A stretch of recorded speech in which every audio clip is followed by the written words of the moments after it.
You're watching Gun Entertainment, where the game is being broken down one video at a time. Let's jump in.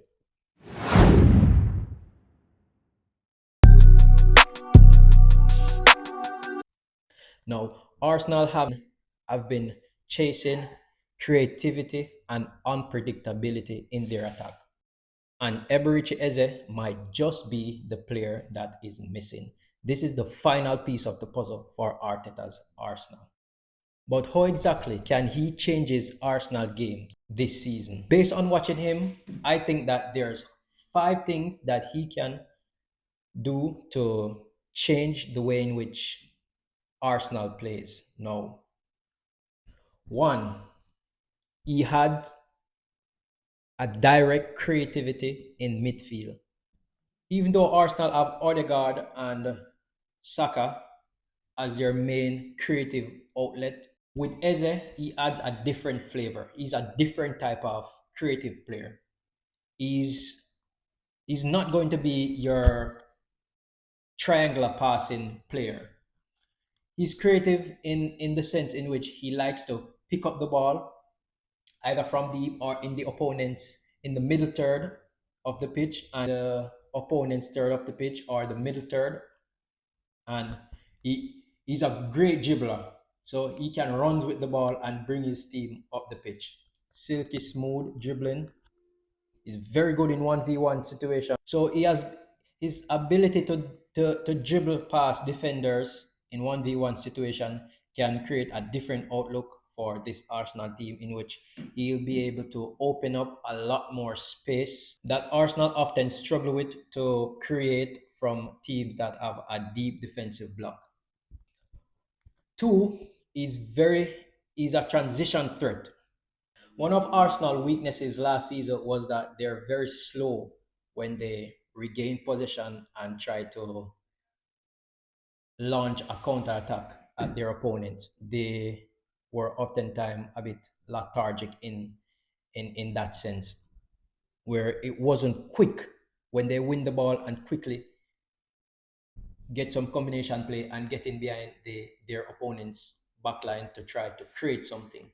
Eze strive of this type of situation. He can carry the ball up to 30 to 40 yards.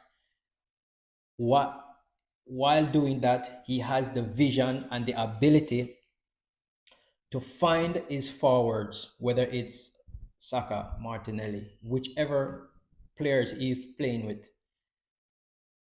in this Arsenal team, he will be able to find them. And with this type of player, it could make Arsenal a bit more dangerous on the counter attack.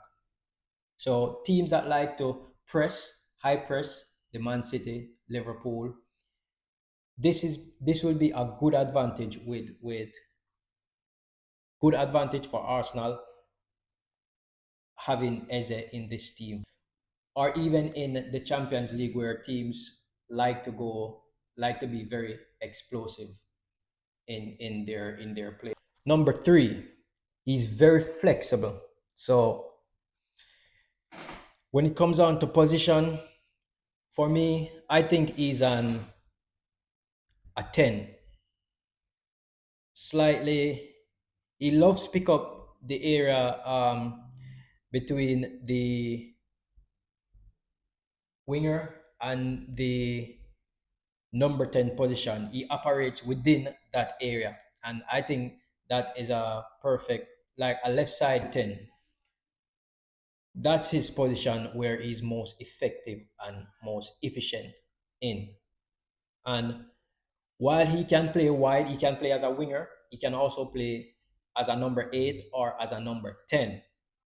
So he'll be a good rotation for Martinelli as a left winger, or he's very efficient in the number 10 position as well. So in case Arteta wants to rotate Ødegaard and him, he'll give Arteta a different output or outlook on his system, and he'll cause Arteta to really tweak the system a bit to fit him in with his quality. Of course, this His flexibility gives Arteta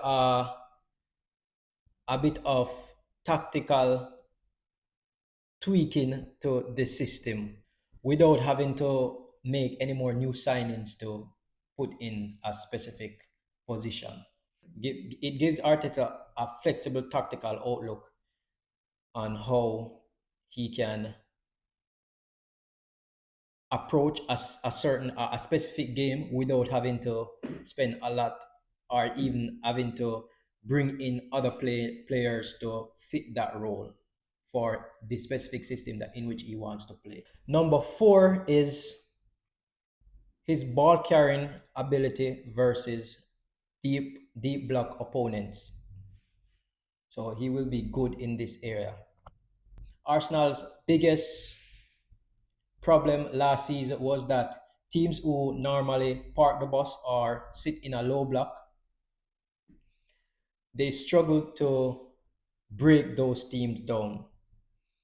Could be from a lack of movement or creativity, or someone that has the ability to really carry the ball in 1v1 situation and can free up space in behind or the opponent's in the opponent defensive area, kind of disrupt their structure a bit. Eze is very elite at carrying the ball. As I said, he's a very good one-on-one dribbler, but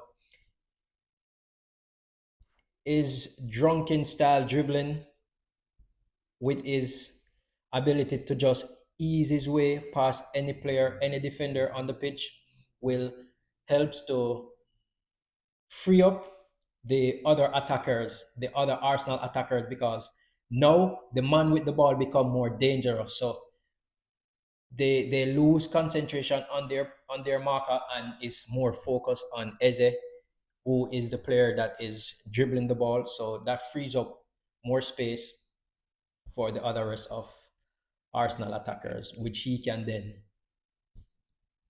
share the ball with to create chances and goal scoring opportunities.